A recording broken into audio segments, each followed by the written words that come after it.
اللهم صل على محمد وآل محمد. Peut-être pour ceux qui écoutent et qui ne savent pas, ceux qui nous regardent, il faut préciser qu'est-ce que c'est Ahlul Bayt. Alors, Ahlul Bayt, c'est-à-dire que dans le monde musulman, vous avez deux grands groupes dans l'islam. C'est-à-dire vous avez ce qu'on appelle Ahlul Sunnah wal Jama'a et vous avez ce qu'on appelle les Ahlul Bayt, c'est-à-dire les chiites.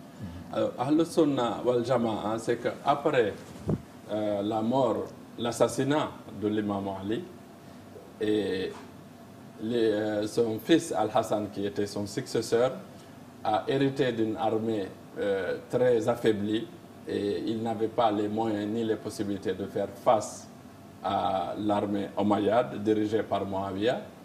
Pour sauver les vrais musulmans qui étaient avec l'imam Ali et la famille du prophète, il a été obligé de négocier avec Muawiyah, de faire un pacte de paix.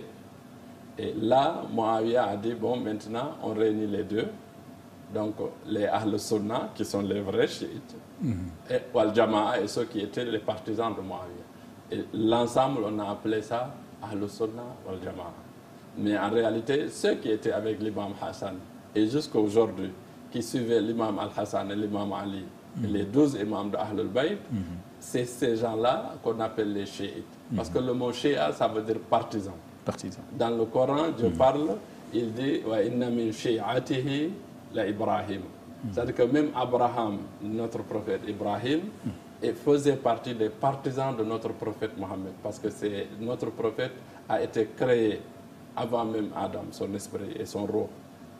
Et effectivement, donc, il était le premier des prophètes et le dernier des prophètes. Donc, le mot Shia est beaucoup utilisé dans le Coran pour désigner. À chaque fois qu'on parle d'adou, ennemi, on parle de Shia. Hada min shi'atihi wa hada min adouhi. Voilà, celui-là c'est son partisan, celui-là c'est son ennemi. Donc le mot Shia signifie les partisans de Ahlul Bayt. Voilà. Les chiites au Sénégal, c'est une minorité? Non, mais non, vous me dites il y a beaucoup de personnes. Je pense que c'est une minorité, mais ils sont là. Oui. Et ils sont là. Et en même temps aussi, tout à l'heure, j'ai décrit que deux types, c'est-à-dire les cadres qui ont fait de la recherche et des gens qui suivent leur cheikh, s'ils disent faisons comme ça, on fait, ou faisons comme ça, on fait, qui sont souvent beaucoup derrière moi. Mais il y a aussi des gens qui sont chiites depuis en réalité, le Shia est arrivé en Afrique avant que ça n'arrive en Iran, comme l'islam est arrivé en Afrique avant que ça n'arrive à Médine. Donc, le Shia est venu avec les Idrissites, avec l'arrivée des descendants du prophète en Afrique de l'Ouest.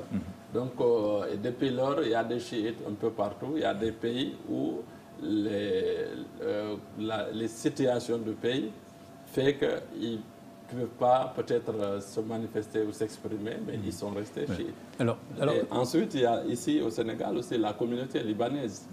Et aujourd'hui, on dit communauté libanaise, mais moi, je n'aime pas trop cette appellation parce que je pense que c'est plus des Libanais, c'est des Sénégalais. Parce que c'est très difficile que vous rencontrez aujourd'hui un Libanais qui est venu lui-même du Liban. C'est tous les parents qui sont venus. Et ils sont nés ici, donc ils sont sénégalais. Donc ces gens-là aussi, ils sont chiites. اللهم صل على محمد وآل محمد.